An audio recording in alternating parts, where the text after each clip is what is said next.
एक minute student.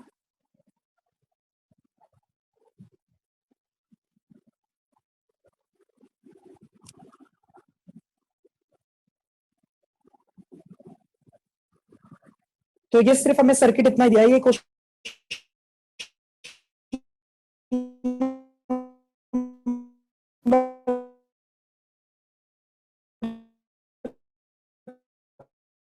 Three का second part है, यहाँ पे दिया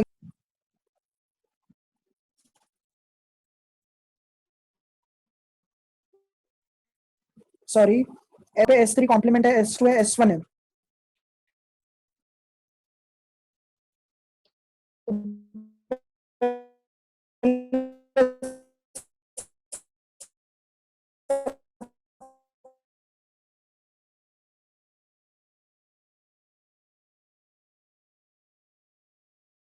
नेगेशन ऑफ Q मतलब S2 कॉम्प्लीमेंट हो जाएगा, नेगेशन ऑफ R मतलब S3 कॉम्प्लीमेंट हो जाएगा। ठीक है, अब इसका हम लोग सिंबॉलिक फॉर्म पहले कैलकुलेट करते हैं। तो सिंबॉलिक फॉर्म में नेक्स्ट पेज पे कर देता हूँ।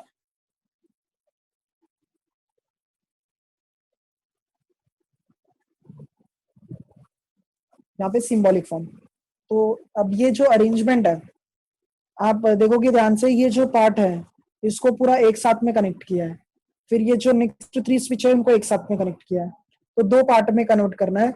अब पहले ये वाला पार्ट कैलकुलेट कर लेते हैं। तो S1 का मतलब क्या हो जाएगा, S1 का मतलब क्या होगा, P हो जाएगा। अच्छा, आप देखोगे ये सीरीज में कनेक्ट है, सीरीज में कनेक्ट है, इसका मतलब ये क्या आ जाएगा, एंड आ जाएगा। अब ये पहले S2 का कॉम्प्लीमेंट है, ये S2 मतलब कौन आएगा, नेगेशन ऑफ Q। पैरेलल में कनेक्ट है मतलब क्या आ जाएगा, और आ जाएगा, यहाँ पे आर आ जाएगा। तो ये फर्स्ट पार्ट हमने कंप्लीट कर लिया। देन नेक्स्ट पार्ट में क्या करोगे स्टूडेंट, यहाँ पे S3 का कॉम्प्लीमेंट है, S3 का कॉम्प्लीमेंट है मतलब, अच्छा ये पैरेलल में कनेक्ट है, तो इसके लिए यहाँ पे मिडल में कौन आ जाएगा, और आ जाएगा। फिर S3 मतलब कौन आ जाएगा, नेगेशन ऑफ R। S2 है, S2 का मतलब क्या हो जाएगा, Q आ जाएगा। यहाँ पे S1 की जगह पे कौन आ जाएगा, P आ जाएगा। तो ये हमारा सिंबॉलिक फॉर्म हो गया। अगर स्टूडेंट आप लोग ध्यान से देखोगे तो P एंड है, नेगेशन ऑफ Q और R है, यहाँ पे नेगेशन ऑफ R है, एंड है, Q है, एंड P है। तो अब ये जो देखोगे सेकंड वाला पार्ट है, यहाँ पे ये दोनों के लिए एंड है। यहाँ पे कुछ पहले ये देखो कॉमन कुछ निकल रहा है क्या, कॉमन कैसे निकलेगा। अब जैसे हम लोग एक काम करते हैं, पहले इसको ब्रैकेट थोड़ा अरेंजमेंट कर लेते हैं। फर्स्ट पार्ट हमने वैसे लिखा,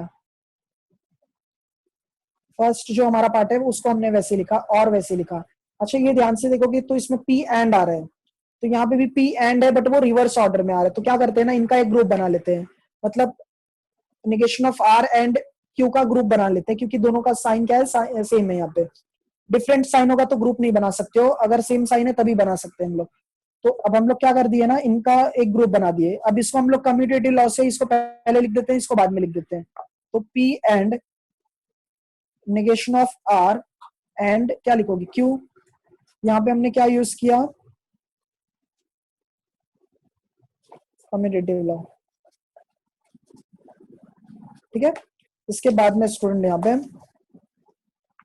अब देखोगे ये जो ब्रैकेट दोनों है उसमें P एंड है यहाँ पे भी, और P एंड यहाँ पे भी है, दोनों में P एंड है। तो क्या करते हैं, दोनों में से P एंड कॉमन ले लेते हैं। ठीक है, अच्छा ये जो फर्स्ट ब्रैकेट है इसके अंदर ये पार्ट बचेगा, तो नेगेशन ऑफ Q और R बचा। ठीक है, अब यहाँ पे जो है ये वाला पार्ट, अच्छा ये P एंड कॉमन लिया, P एंड कॉमन लिया, तो ये फर्स्ट ब्रैकेट में ये बचेगा, ये भी साइन बचा है, यहाँ पे और आ जाएगा, सॉरी। अब नेक्स्ट ब्रैकेट में ये बचा है, negation of R and Q बचा है। तो P एंड हमने वैसे ही लिखा। अब यहाँ पे कैसे करना होगा, ये जो नेगेशन ऑफ Q और R है, यहाँ पे कैसे है, negation of R and Q है।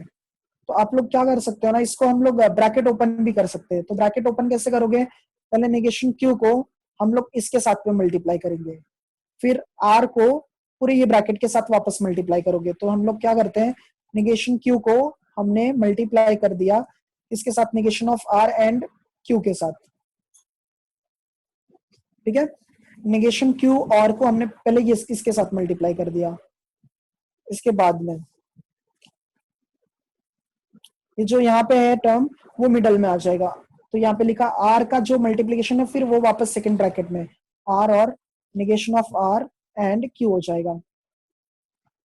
तो मैंने यहाँ पे ब्रैकेट ओपन किया, इसके बाद में पी एंड, अच्छा ये आप लोग अगर देख रहे होगे तो ये डिफरेंट साइन है, यहाँ पे और है यहाँ पे एंड है, तो जब डिफरेंट साइन होगा तब हमें क्या यूज करना होता है, डिस्ट्रीब्यूटिव लॉ यूज करना होगा। तो नेगेशन ऑफ क्यू और नेगेशन ऑफ आर आ जाएगा, मतलब नेगेशन ऑफ क्यू और आर आ जाएगा, फिर ये एंड वैसे ही रहेगा, यहाँ पे नेगेशन ऑफ क्यू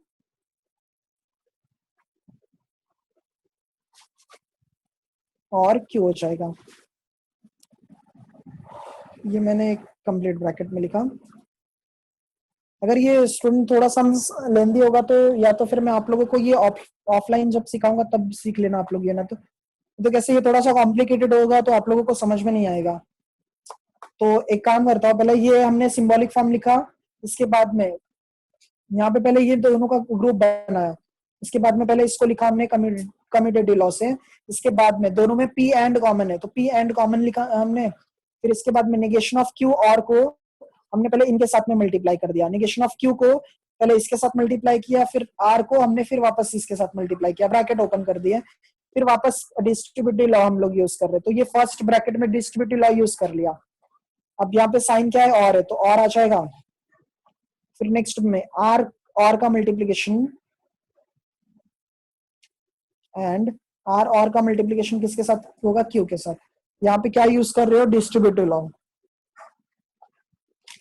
तो P एंड